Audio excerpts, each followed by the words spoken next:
आपके मॉडल का नाम क्या है और आपके मॉडल से विशेषकर हमारे देश में जो सामाजिक, धार्मिक और प्रांतीय अस्मितागत जो अंतर्कलह है, जी।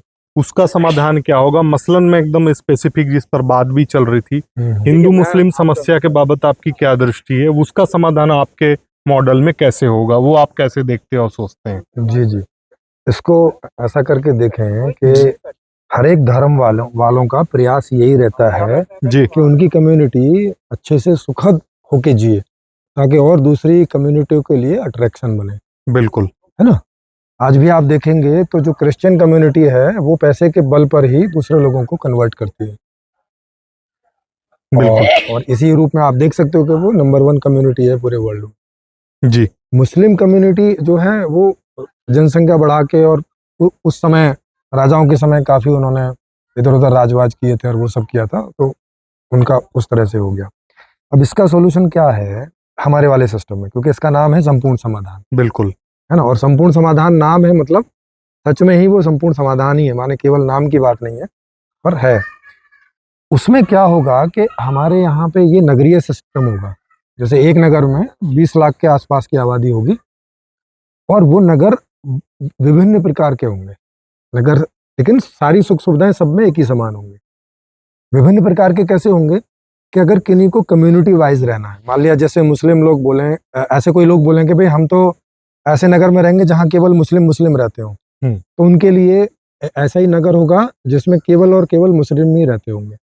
उन्हीं को वहाँ पे रजिस्ट्रेशन होगा, उन्हीं को वहाँ पे सारी चीज़ें अलॉट होंगी। कोई बोले हम तो हिंदू में रहना है, तो उनके लिए हिंदू वाला होगा। कोई बोले कि नहीं हम तो मिक्स रह जाएंगे, तो एक मिक्स वाला होगा कि भाई जिनको मिक्स में रहना है वो मिक्स में जाके रहिए। इस तरह से इसको जितने भी आप खंडों में बांट सकते हैं। जैसे भाषा वाले, कन्नड़ वाले बोलें कि नहीं हमें हमें तो भाई एक कन्नड़ नगर चाहिए अलग से, हिंदी वाले बोलें कि हमें एक हिंदी नगर चाहिए, इंग्लिश वाले बोलें कि इंग्लिश, मलयालम वाले बोलें कि मलयालम। तो पहली जो इसकी एस्टेब्लिशमेंट होगी वो इस तरह से होगी कि किसी भी व्यक्ति को कुछ भी करने के लिए बाध्य ना किया जाए जो वो नहीं करना चाहते, चाहे भाषा के लेवल पर हो, चाहे धर्म के लेवल पर हो, है ना, ये चीज़ है। लेकिन इनका सॉल्यूशन इसमें है, वो कैसे है वो मैं थोड़ा सा आपको बताऊं। आप थोड़ा सा सोचो कि आज आदमी मंदिर और मस्जिद में क्या मांगने जाता है। हम लोग भी जाते होंगे, हमारे भी, वहां जाके क्या मांगता है या किस आशा से जाता है? वो इस आशा से जाता है कि उसको कोई समस्या है घर में तो वो अल्लाह दूर कर दे, या ईश्वर दूर कर दे, या जीसस दूर कर दे, और या तो हमारी स्थिति ठीक ठीक रखे। अगर ठीक है हम तो ठीक रखे भाई, अपनी भगवान कृपा हमारे ऊपर बनाए रखे। इसलिए आदमी वहां लगातार हाजिरी जैसी देने, या जो भी कुछ वो ध्यान धारणा और मंत्र तंत्र जो करने जाता है वो इसी वजह से जाता है। जब वो इस व्यवस्था में ऐसे रहने लगेगा कि सब कुछ तो मांगने से मिल जा रहा है, फिर मंदिर मस्जिद क्या इस बात के लिए जा सकेगा? अब इस बात के लिए तो नहीं जाएगा, क्योंकि जरूरत तो नहीं पड़ेगी। अब इस बात के लिए नहीं जाएगा तो अब क्या कारण बचेगा कि वो मंदिर और मस्जिद को, या आज के टाइम में बोलें तो रिलीजन को या धर्म को फॉलो करे। हाँ, मतलब उसका अपने अंदर स्थान किस रूप में रखेगा? क्योंकि अब सुख पाने के लिए और दुखों से बचने के लिए बात तो होगी खत्म, वो तो सिस्टम ने दूर कर दी। ठीक। जी और इस वजह से उनकी धर्म की बहुत सारी मिथ भी टूट जाएंगे। वहाँ लिखा हुआ है कि जीवन में से दुख तो जा ही नहीं सकता है, तो ये भी, तो जब बच्चे पढ़ेंगे देखेंगे कि यार ये तो बात तो गलत लिखी हुई है, दुख तो खत्म हो गए। और वहाँ लिखी हुई है कि इच्छाओं को रोको, ये करो, काहे के लिए रोके, सब कुछ तो ठीक चल रहा है, आखिर रोकने की जरूरत क्या है? तो इससे ये हो गया। दूसरा, सबको एजुकेशन है वहां पर, सबको 25 साल तक सबको सभी प्रकार की एजुकेशन उनकी रुचि के अनुसार, जिसकी जिसमें रुचि है, जितनी रुचि। वहाँ ऐसा नहीं है कि 5 सब्जेक्ट में भाई साहब आपको पास होना ही है, अगली क्लास में जाना है ना। वहाँ ना कोई टेस्ट है, माने ऐसे वहाँ सारे मॉडल है। शिक्षा का मॉडल भी बिल्कुल अलग है हमारे यहाँ। वहाँ पे कोई एग्जाम ही नहीं है।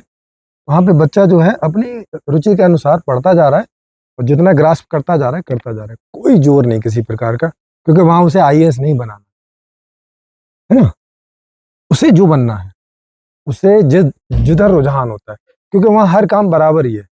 अभी आईएएस बनाने पे माँ बाप क्यों जोर देते हैं? क्योंकि वहाँ तनख्वाह अच्छी है, रेपुटेशन अच्छी है ना? चपरासी की रेपुटेशन नहीं है, वहाँ सबकी रेपुटेशन एक ही जैसी, सब उसी तरह के शानदार स्थिति में रह रहे हैं, कोई भी हो, चाहे कोई स्वीपर है, चाहे कोई पायलट है, चाहे कोई ड्राइवर है, चाहे कोई नेता है, चाहे कोई अभिनेता है, चाहे कोई जो है नाई है, सब एक ही जैसे लाइफ स्टेटस में रह रहे हैं। तो वहाँ ये सारी जो बहुत सारी साइकोलॉजिकल समस्याएं होती हैं जिसमें हम एक दूसरे को पुश करते रहते हैं उनके भले के नाम पे, वो ऑटोमेटिक बंद हो जाए। इस तरह से धर्म की भी समस्या, क्योंकि एक सबको एजुकेशन हो रही है तो सब समझ रहे हैं, परिणाम से सब देख रहे हैं, उस वजह से ये जो चीज़ें, और एजुकेशन में हर एक जगह 2 भाषाएं होंगी। जैसे मैंने अभी बोला कि मान लिया कन्नड़ वाला नगर लगा लिया, तो कन्नड़ वाली जो एजुकेशन है वो 2 भाषाओं में होगी, एक कन्नड़ और एक कॉमन लैंग्वेज। कॉमन लैंग्वेज एक हम लोगों एक प्रक्रिया करेंगे जिसमें एक कॉमन लैंग्वेज को चुना जाएगा जो आगे हमेशा के लिए सबके लिए एक हो जाएगी, जो हर एक नगर में कॉमन ही होगी। प्लस उस नगर वाली भाषा भी वहाँ रहेगी। कब तक रहेगी? जब तक नए बच्चे इस नई भाषा को पढ़ के आ नहीं जाते और जो बुजुर्ग हैं पुरानी भाषा वाले वो विदा नहीं। जैसे जैसे वो विदा हो जाएंगे तो फिर ये एक भाषा बचेगी, वो दूसरी भाषा रखने की जरूरत नहीं है। इसमें कितनी दिक्कत होती है आप समझ सकते हो। जैसे मैं कभी रशिया जाता हूँ तो ना वो मेरी बात समझ पाते ना मैं उनकी बात समझ पाता, क्या बोल रहे हैं, है ना? ये दिक्कत है कि नहीं है? जब तक इंग्लिश ना आए दोनों को। हाँ, मतलब एक कॉमन भाषा होनी चाहिए, और वहाँ इंग्लिश बहुत कम लोग पढ़ते हैं। भारत से भी इंग्लिश का वहाँ आंकड़ा बहुत बुरा है, और उसकी वजह है क्योंकि वो लोग जो हैं अमेरिका से नफरत करते हैं जी। उस वजह से वो उनकी भाषा को नहीं पढ़ते, मजबूरी में पढ़ते हैं, जो कोई बिजनेसमैन है या जिनकी जॉब ऐसे जी ट्रांसलेटर के रूप में, नहीं तो ऐसे वो नहीं चाहते हैं। तो इसमें क्या होगा कि 2 पीढ़ी में भाषा जो है वो ये, क्योंकि ये व्यवस्था वर्ल्ड वाइड मैंने इसको किया है, तो एक देश में दूसरे देश में ऐसे धीरे धीरे करके आ जाएगी, और 2-3 पीढ़ियों में ही एक भाषा रह जाएगी जो एक कॉमन होगी। वो बाकी सब भाषाएं धीरे धीरे अपने आप आउट ऑफ यूज हो जाएंगी, तो लुप्त हो जाएंगी। तो पूरी दुनिया में एक भाषा हो जाएगी, माने आप कहीं भी जाइए, आप जो बोलेंगे वो सब समझेंगे, वो जो बोलेंगे आप सब समझोगे। दूसरा कि ये जो डिफरेंट टाइप की कल्चर्स हैं, धर्म हैं, ये भी आउट ऑफ यूज हो जाएंगे, क्योंकि इनका कोई इस्तेमाल नहीं बचेगा। क्योंकि अभी तो ईश्वर के नाम पे लोग यही तो करते हैं, देखो तुम ईश्वर की पूजा करोगे तो वो तुम्हारी लाइफ अच्छी कर देगा, यहाँ भी अच्छी कर देगा, स्वर्ग में भी अच्छी कर देगा। यही तो सारे लोभ लालच और डर दिए जाते हैं, यही मोटिवनेस है ना। लेकिन वहाँ आदमी सब मजे में है, यही 72 हूर मिल रही है, वहाँ की कौन सोचेगा। यही सब कुछ सारे ऐशो आराम मिल रहे हैं, यही शरबत आजम मिल रहा है? यही दूध की नदियां बह रही हैं, तो वहाँ क्यों करेगा। उस वजह से ये चीजें धीरे धीरे 2 पीढ़ी में 3 पीढ़ी में अपने आप साइड हो जाएंगी। इनको आदमी को बोल के, क्योंकि ये उसके इमोशनल चीजें हैं, इनसे जुड़ा रहता है आदमी, तो वो जब उनका इस्तेमाल करना बंद कर देगा तो खुद ही एक नियम है कि आदमी जिस चीज का इस्तेमाल करना बंद कर देता है वो उसका अंग डल होने लगता है, ये तो सोने लगता है। ये तो व्यवहारिक जगत की पूरी बात आपकी हुई, ये स्पष्ट भी है काफी। और मैं ये भी जानना चाहूंगा, क्योंकि आप केवल यही पक्ष नहीं है, आप दूसरे पक्ष को भी साथ में लेकर चलते हैं। तो एक जो आपका दार्शनिक पक्ष है और परमार्थिक पक्ष है, उसमें भी आपकी ईश्वर के संदर्भ में, सृष्टि के निर्माण के संदर्भ में और जीवन के प्रयोजन के संदर्भ में भी तो आ ही गई बात हो, तो वो स्पष्ट ही है। तो आप ईश्वर के संदर्भ में आपकी क्या दृष्टि है, वो है या नहीं है, और है तो कैसा है, और नहीं है तो क्यों है, इस पर आप क्या दृष्टि? हाँ, उस मामले में मेरी थोड़ी सी दृष्टि डिफरेंट है जी। इसमें क्या है कि ईश्वर का मतलब, अगर आप भाषा में जाएंगे संस्कृत में, तो उसका अर्थ होता है संपन्नता, ऐश्वर्य, है ना। तो जो भी जीव, क्योंकि ऐश्वर्य किसको चाहिए? जीव को चाहिए, जिसको सुख और दुख होता है, तो वो सुखी होने के लिए ऐश्वर्य चाहिए होता है। जैसे अभी हम लोग बात कर रहे थे कि 90% लोग ऐश्वर्य की मांग ही नहीं कर पा रहे, तो बेचारे दुखी हैं जी, है ना। तो ऐश्वर्यता आदमी जो अनुभव करता है वो तब करता है जब उसके पास सारे संसाधन जो हैं एंजॉय करने के लिए होते हैं।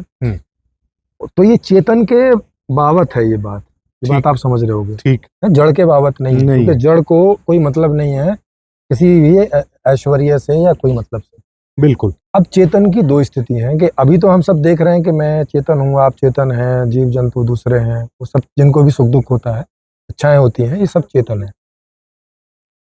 तो जो आप पूर्व वाले चेतन की बात कर रहे हो, जो सुपर चेतन की बात कर रहे हो, तो वो था। हम्म। अब वो ही अनेक चेतन के रूप में है, परिणत हो गया है। परिणत हो गया है। अब वो नहीं है। उदाहरण के लिए जैसे आपने कोई बीज जमीन में गाड़ा, तो अब वो पेड़ बन गया है। अब वहां बीज ढूंढने जाएंगे तो अब बीज नहीं मिलेगा। बीज जो है वो पेड़ में ही रूपांतरित हो गया ठीक है। है ना। कोई हाइड्रोजन और ऑक्सीजन के परमाणु आपने मिला दिए हैं, अब वो पानी के रूप में आपके सामने है। अब उसमें आप वो वाली हाइड्रोजन और ऑक्सीजन अलग अलग देखने जाओगे तो नहीं मिलेगा। अब वहां क्या मिलेगा? पानी मिलेगा। वही हाइड्रोजन ऑक्सीजन ही पानी है अब। तो यहाँ आप पूरा जो देखोगे, इस बात को कहीं भी प्रत्यक्ष करके देख सकते हो कि जिन चीजों से आगे की चीज बन रही है, तो पीछे की चीजें ही संयुक्त होके वो बन जाती हैं, अपना वो वाला फॉर्म खो के, है ना। जैसे साइंस में भी है कि energy neither created nor destroyed, only changed forms. तो ईश्वर का भी बोले तो चेतन का मतलब जब ये जगत बनना शुरू होता है, माने स्टार्टिंग फेस में होता है, मूल फेस में होता है, तो उस समय वहां पे वैसा ही एक चेतन रहता होगा जैसे हमारे इस शरीर के कॉम्बिनेशन में एक चेतन है। भैंस के शरीर में एक कॉम्बिनेशन के रूप में एक चेतन है। गाय, घोड़ा, जितने भी सब्जी आप देखते हैं, जिसके कॉम्बिनेशन में आप बता रहे हैं वो क्या है?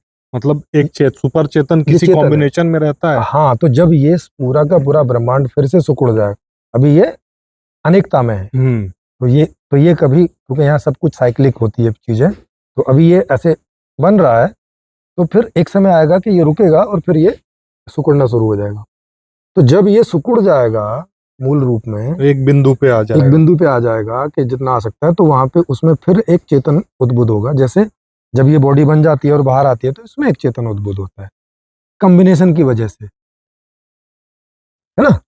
तो उस कॉम्बिनेशन में वो जो सुपर चेतन होगा वो, और उसका वो काहे के लिए ये पूरा ब्रह्मांड बनता है, वो ये यूनिवर्स बनता है, ब्रह्म ही ब्रह्मांड हो जाता है सुखी होने के लिए।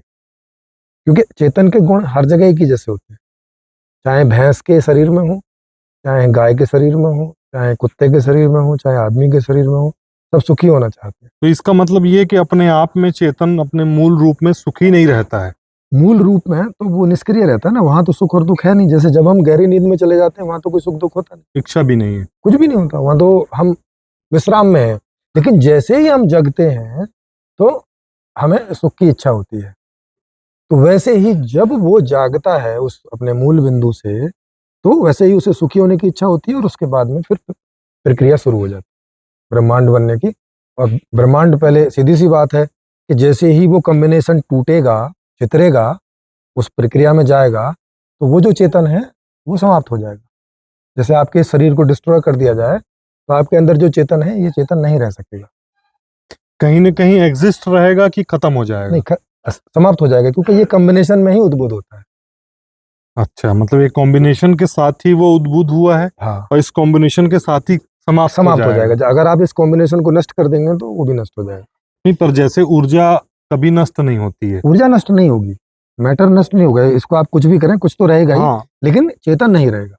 इस मैटर के साथ जो कॉन्शियसनेस है, हाँ, एक कॉन्शियसनेस है इसके साथ, जी जी, तो वो भी किसी न किसी रूप में तो रहेगी इस ब्रह्मांड में। मैटर रूप में। हाँ, ठीक, मतलब कंटिन्यू रहेगी वो। हाँ, मैटर रूप में कंटिन्यू ही रहेगी। नहीं, मैटर तो मैटर रूप में कंटिन्यू हो गया, हाँ, जैसे कि पंच तत्व नहीं, है। मैटर नहीं हो गया है। जी। ये जिसे आप अभी मैटर कह रहे हो, तो ये जो चेतन है ना, ये एक विशेष कॉम्बिनेशन में ही उद्भुत होता है। जैसे ये कुर्सी है, ये भी एक कॉम्बिनेशन है, लेकिन इसमें चेतन उद्भुत नहीं होगा। उस कॉम्बिनेशन को आप कैसे आर्टिकुलेट करते हैं? उसको बोल सकते हो बायोजैविक, बायोलॉजिकल कॉम्बिनेशन में ही ये होगा उद्भुत, यहाँ पे अनेकता के रूप में। अनेकता में अगर बायोलॉजिकल नहीं है, तो ये उद्भुत नहीं होगा। मतलब आप कॉन्शियसनेस को एक इमरजेंट प्रॉपर्टी के रूप में देखते हैं, जी जी जो कि मतलब अनेक मतलब जड़ वस्तुओं के संघात से पैदा होती है। जी जी, जब अनेकता में होते हैं। अच्छा, ठीक है। हाँ, अनेकता में जो तत्व है, इसे इसे आप ऐसे करके ना देखें कि जड़ वाले में, हम्म, इसे ऐसे करके देखें, जो मूल तत्व है उसके दो एस्पेक्ट हैं, मूल दो तत्व जो कि प्रॉपर्टी है, अपने जिस आप में परम चेतन है। हाँ, जो अपने आप में जड़ और चेतन हम्म, दोनों गुणों को रखता है। हम्म, उसको तत्व बोले, उसको कोई लोग मैटर करके बोल देते हैं, तो वो मैटर के साथ जड़ जो है, इसे जुड़ा चिपका हुआ शब्द है, तो फिर उनको लगता है कि जब चेतन की बात कर रहे हैं तो वो कोई और हम्म। ना। वो जो तत्व है, आदि तत्व, जो प्रथम तत्व है, ये दोनों ही प्रॉपर्टीज है उसकी, जड़ता और चेतन। तो ये दो विरोधी धर्म उसमें एक साथ। ये विरोधी नहीं है, एक दूसरे के सहयोगी हैं। विरोधी, इसमें विरोध कहाँ है? जैसे हमारा शरीर में जो जड़ता है वो हमारे विरोध में कहाँ है? आपको दिखती है हमारी आंख हमारे विरोध में है क्या? हमारी नाक, हमारा फेफड़ा, हमारा डाइजेशन सिस्टम, हमारे पैर, हमारी उंगलियां हमारे किसी विरोध में है कि सहयोग में? नहीं, वो तो ठीक है, मतलब पर जो ये जड़ चेतन का कॉम्बिनेशन है ना। हाँ, कॉम्बिनेशन है, और ये एक दूसरे का विरोधी नहीं है, एक दूसरे का पूरक है, परिपूरकता है। जैसे जड़ को हम जड़ इसलिए कहते हैं क्योंकि उसमें चेतनता उसमें का गुण चेतन, नहीं है। हाँ, चेतन के व्यवहार हमें नहीं दिखते, उसमें नहीं होते वहां पे, उस वजह से वो वाली प्रॉपर्टी वहां पे सुप्त है। और इसमें ये प्रॉपर्टी भी सक्रिय है, तो हमें दिखती है। अगर हम कुछ करके कुर्सी में चेतन की प्रॉपर्टी ला दें, तो वहां पर भी इच्छा, सुख दुख की अनुभूति, ये सब वहां पर भी ऐसा सब अनुभव होने लग जाए। तो वनस्पति में आपके अनुसार चैतन्य है? वनस्पति में चेतन का की मात्रा इतनी ज्यादा कम होती है कि वहां सुख दुख की अनुभूति में नहीं आ पाती है। वहां बस समझो स्टार्ट हो रही है मामला। बाबा जी की परिभाषा में चैतन्य परमाणु होता है, व्यक्ति विशेष हाँ, चैतन्य नहीं होते वहां हैं। तो अलग से होता है, वहां तो इस शरीर के अलग से हाँ, उनकी परिभाषा चैतन्य में एक परमाणु चैतन्य होता है। परमाणु होता है। जी हाँ, लेकिन इसमें नहीं है। इसमें ये जो भी आपका बायोलॉजिकल एक कॉम्बिनेशन है, इसी का उद्भुत है।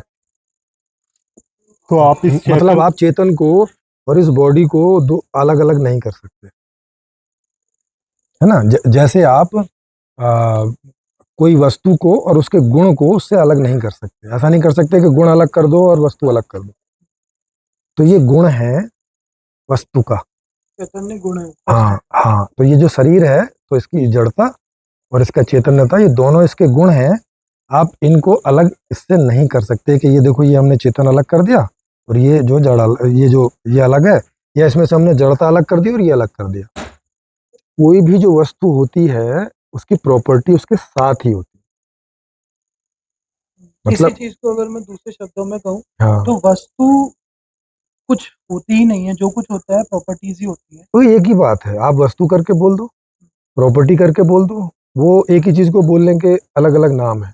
नहीं, आ, उनका कहने का मतलब ये कि जड़ और चेतन ये दो गुणों को निकाल दें तो अपने आप में वस्तु कुछ नहीं है। आपका क्या तो मानना वहां है? कुछ बचेगा ही नहीं, हाँ, वही वो कह रहे हैं। क्योंकि जब आप प्रॉपर्टीज ही होती हैं, जो कुछ होता है। हाँ, तो लेकिन आप निकाल नहीं सकते, किसी वस्तु में से कोई प्रॉपर्टी मैं निकाल नहीं सकते। परिभाषित ही वस्तु कैसे कर रहा हूँ, वो तो वस्तु की तो ले परिभाषा ही उसकी प्रॉपर्टीज है। हाँ, लेकिन हाँ, मतलब हम उनको प्रॉपर्टीज से ही समझते हैं। हाँ, जैसे इलेक्ट्रॉन है, उसकी सिर्फ दो ही प्रॉपर्टीज होती हैं, यस उसकी स्पिन होती है, यस उसका यस एंगुलर मोमेंटम यस, मतलब और जितना उसका भी हम चार्ज। उसके बारे में इन जानते दो हैं के अलावा वो कुछ है ही कुछ नहीं, है ही यही नहीं। इन दोनों का कॉम्बिनेशन ही इलेक्ट्रॉन। ओके, तो ठीक बात। उसकी प्रॉपर्टीज ही यस वो वस्तु है और यस कुछ यस, नहीं। ऐसे ही समझ सकते हो आप।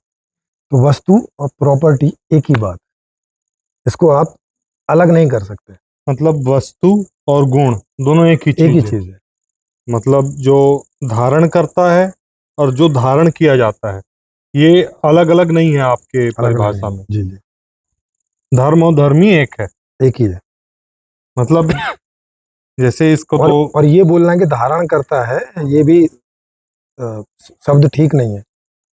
वो है ही, मतलब हो ही नहीं सकता उसके बिना।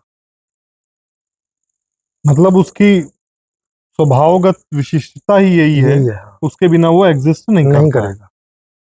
तो जो मूल तत्व है या परम चेतन है, वो अपने आप में जड़ता और और चेतनता चैतन्यता दोनों को लिए हुए दोनों को लिए हुए है।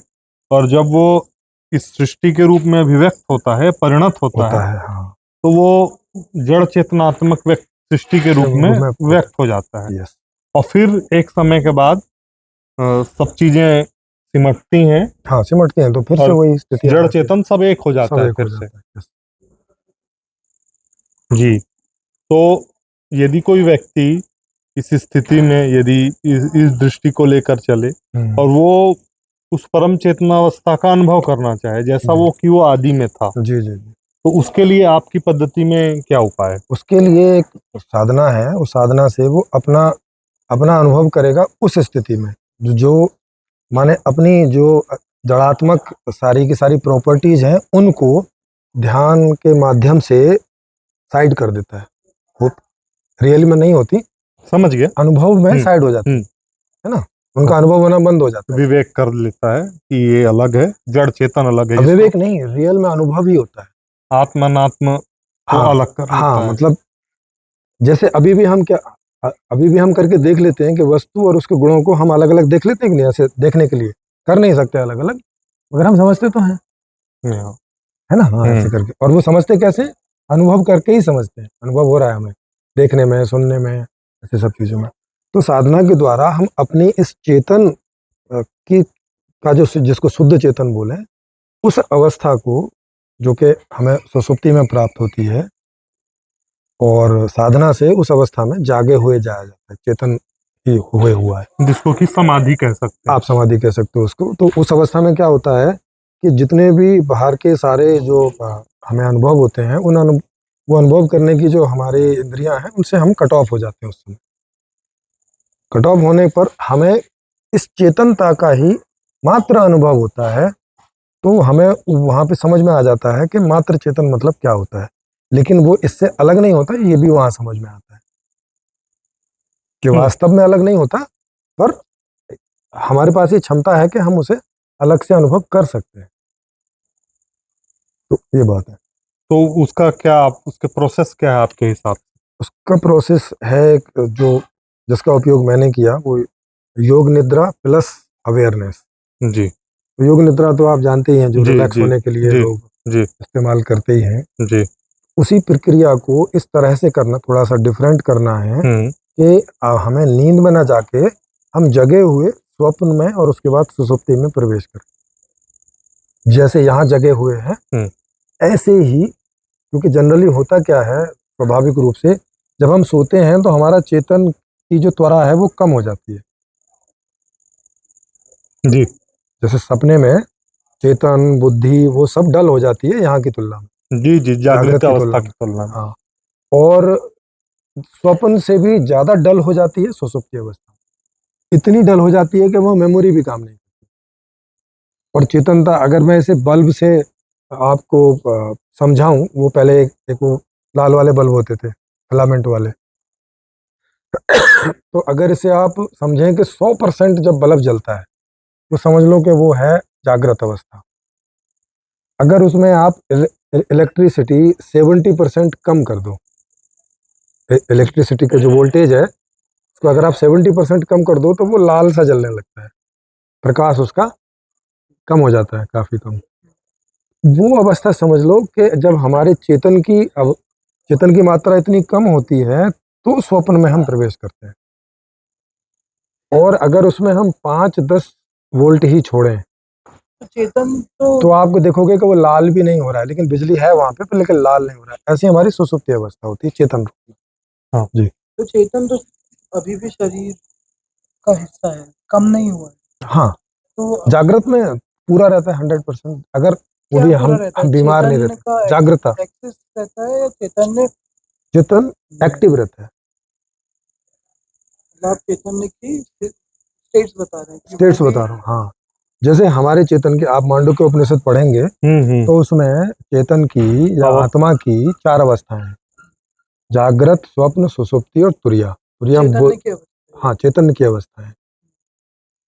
और उनके बारे में वहाँ बाकायदा उनके लक्षण लिखे हुए हैं, चारों के। आप चाहें तो वो 12 श्लोक है कुल, उसका आप हिंदी पढ़ेंगे तो तो आराम से समझ जागृति में। में भी चैतन्य स्वप्न अवस्था में हो सकता है। जागृति में जगा हुआ तो स्वप्न अवस्था में नहीं होगा ना, कैसे होगा?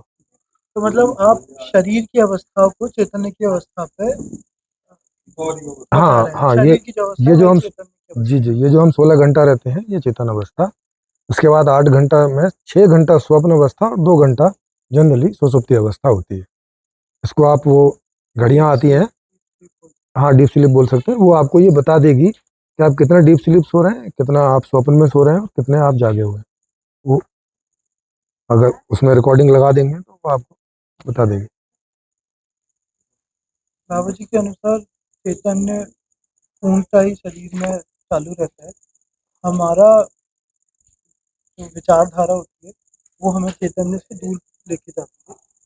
तो हम अगर अपने विचारधारा को चैतन्य की तरफ डाइवर्ट कर लें, जिसको उन्होंने पूर्ण अवस्था बताया कि विचारों को पूर्ण अवस्था में लेके जाओ, ना कि कहीं भी जैसे आज इंसान की विचारधारा जाती है, अगर पूर्ण अवस्था की ओर लेके जाओगे तो वो चैतन्य को पहचानने लगेगी। इसलिए उनका ऐसा मानना था। तो ऐसा उनका मानना था कि आप अ, चैतन्य के ज़्यादा करीब पहुंच जाते हैं उस अगर अपने विचार को पूर्ण विचार बनाने लगते हैं। तो जैसे इनका सवाल था कि कैसे आप अ, कर पाएँ, अनुभव कर पाएँ, उसके लिए आपने जैसे समाधि का उपयोग बताया, ऐसे बाबा जी का कहना था, वो तो रास्ता है ही, जो उन्होंने खुद ने अध्ययन विधि भी एक रास्ता है जिससे पहुँचा जा सकता है। मेरा प्रश्न आप लोगों से है कि मैं उस चीज़ से डिसएग्री करता हूँ। मुझे लगता है कि अध्ययन विधि से हम अनुभव नहीं कर सकते, ऐसा मेरा मतलब सवाल है। सही बात और है, उसका अध्ययन विधि से नहीं मेरा कर सकते। मतलब सवाल का जो मूल है वो यहाँ से आया है कि कोई अगर एक रस या कोई अगर एक स्वाद मैंने किया है और वो स्वाद आपने कभी नहीं चखा है, हाँ, तो मैं उसको कितने भी शब्दों का प्रयोग कर लूँ, मैं आप तक नहीं मैं अभी पहुँचा एज इट सकता। इज नहीं जान सकता, एज़ इट इज़ नहीं, मैं कैसे भी नहीं बता आइडिया सकता। लगेगा बस कि अच्छा ऐसा ऐसा होगा। नहीं, वो भी जो आइडिया होगा वो गलत होगा, क्योंकि हाँ, मैं सिर्फ गलत ही शब्दों होगा, का प्रयोग एग्जैक्टली करूँगा नहीं होगा, जो आपने अपने एक्सपीरियंस में कभी नहीं कभी देखा नहीं है। किया। सही तो बात मेरा है, ऐसा मानना है कि अध्ययन से आप वहाँ नहीं पहुँच सकते जहाँ मतलब आप वो अनुभव नहीं कर सकते। सही बात है। मैं अभी आपके अनुभव से सहमत हूँ, मतलब इस बात से सहमत हूँ, क्योंकि एग्जैक्टली कोई भी चीज को हम अनुभव से ही जानते हैं। बिना अनुभव के संभव नहीं है वो। नहीं, केवल श्रुति से हमें सूचना मिलती है, मतलब जैसे कोई हमें बताया उसके बारे में, तो उसकी सूचना मिलती है। जब तक हम उसका एक्सपीरियंस नहीं करते, उसे हम एग्जैक्टली समझते नहीं है। एक बस धुंधला धुंधला सा आइडिया रहता है कि अच्छा ऐसा कुछ होगा। लाइक आपने कोई चीज बताई तो किसी चीज के साथ आइडेंटिकल करके बता दी, क्योंकि टमाटर जैसी है और पर सफेद कलर है उसका, है ना, ऐसे ऐसे करके कोई 10-20 चीजें बताएंगे, तो मैं एक नक्शा बना लूंगा कि अच्छा देखने में टमाटर जैसी है लेकिन बस रंग में सफेद है। एक ऐसा, तो मुझे जब कभी भी वो चीज दिखेगी मिलती जुलती, तब आप उसे अनुभव तो मैं उसे अनुभव करूंगा कि अच्छा हाँ एग्जैक्टली ऐसी है। और चूंकि बहुत बहुत ज्यादा डिटेल कोई चीज की बताई नहीं जा सकती, और इस वजह से वो संशय उसमें बना ही रहता है, जो एक्सपीरियंस होने के बाद ही दूर होता है। ये सही बात है। और संतुष्टि नहीं होगी, बिना अनुभव के संतुष्टि नहीं होगी। जानकारी जितनी चाहिए उतनी मिल भी जाएगी, तो भी वो जो मजा आता है खुद उसको एक्सपीरियंस करने में, वो तो तभी आएगा जब आप एक्सपीरियंस करेंगे। हाँ, ये बात है कि हर एक आदमी को इन चीजों की इच्छाएं नहीं उठती है। जैसे अभी दुनिया में कितनी सारी चीजें हैं, सब चीजों को जानने की, अनुभव करने की मेरी थोड़ी इच्छा होती है, नहीं होती है। आप जिस अनुभव की बात कर रहे बहुत हो, सारी चीजों का सूचना से काम चल जाता है, कोई जरूरत नहीं है। जी, आप जिस अनुभव की बात कर रहे हैं, वो अनुभव आपको हुआ है? हाँ, मुझे तो बहुत बार हुआ है, और अभी मैंने शिविर लिया था तो वहाँ पे भी लोगों को इसका अभ्यास वगैरह कराया था, तो इनको इच्छा है वो करते रहते हैं। इसकी कंडीशंस हैं कि उन कंडीशंस को आप फुलफिल करेंगे तो किसी को भी हो जाएगा। जैसे सबसे पहले तो उसको इसकी इच्छा हो, है ना।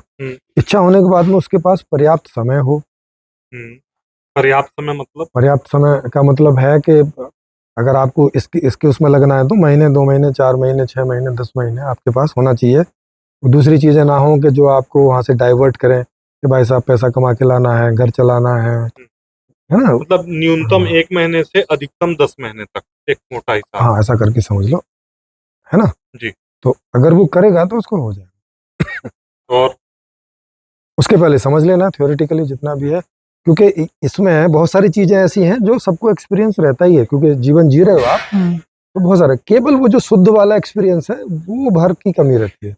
तो अपना आप देखते ही हैं, लगभग हर आदमी को अपने स्वप्न थोड़े बहुत याद रहते ही हैं।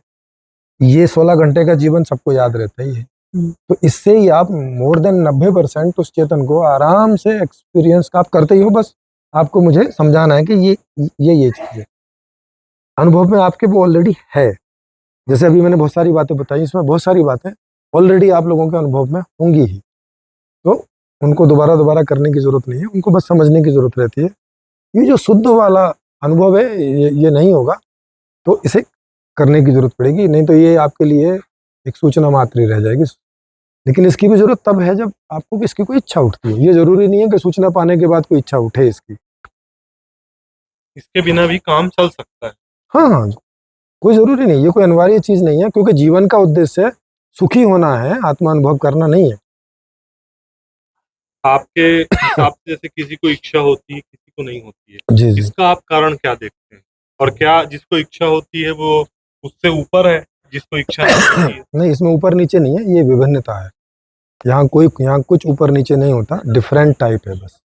मतलब यदि एक कॉम्बिनेशन अलग अलग है। हाँ। जैसे गाय और भैंस का कॉम्बिनेशन अलग है, इसमें ना कोई गाय ऊपर है ना भैंस नीचे है। मतलब वैसे एक व्यक्ति एक बहुत ज्यादा पैसे कमा के और बहुत अच्छे से किसी स्त्री के साथ रहना चाहता हो, जी जी, ये इच्छा, हाँ, और दूसरी ये इच्छा कि कि मुझे आत्मज्ञान प्राप्त करना है, हाँ, ये एक ही बात है। ये दोनों, मतलब दोनों में कोई ऊपर नीचे कुछ नहीं, बस दोनों इच्छाएं हैं, और दोनों की पूर्ति होगी, दोनों को बराबर मजा आएगा।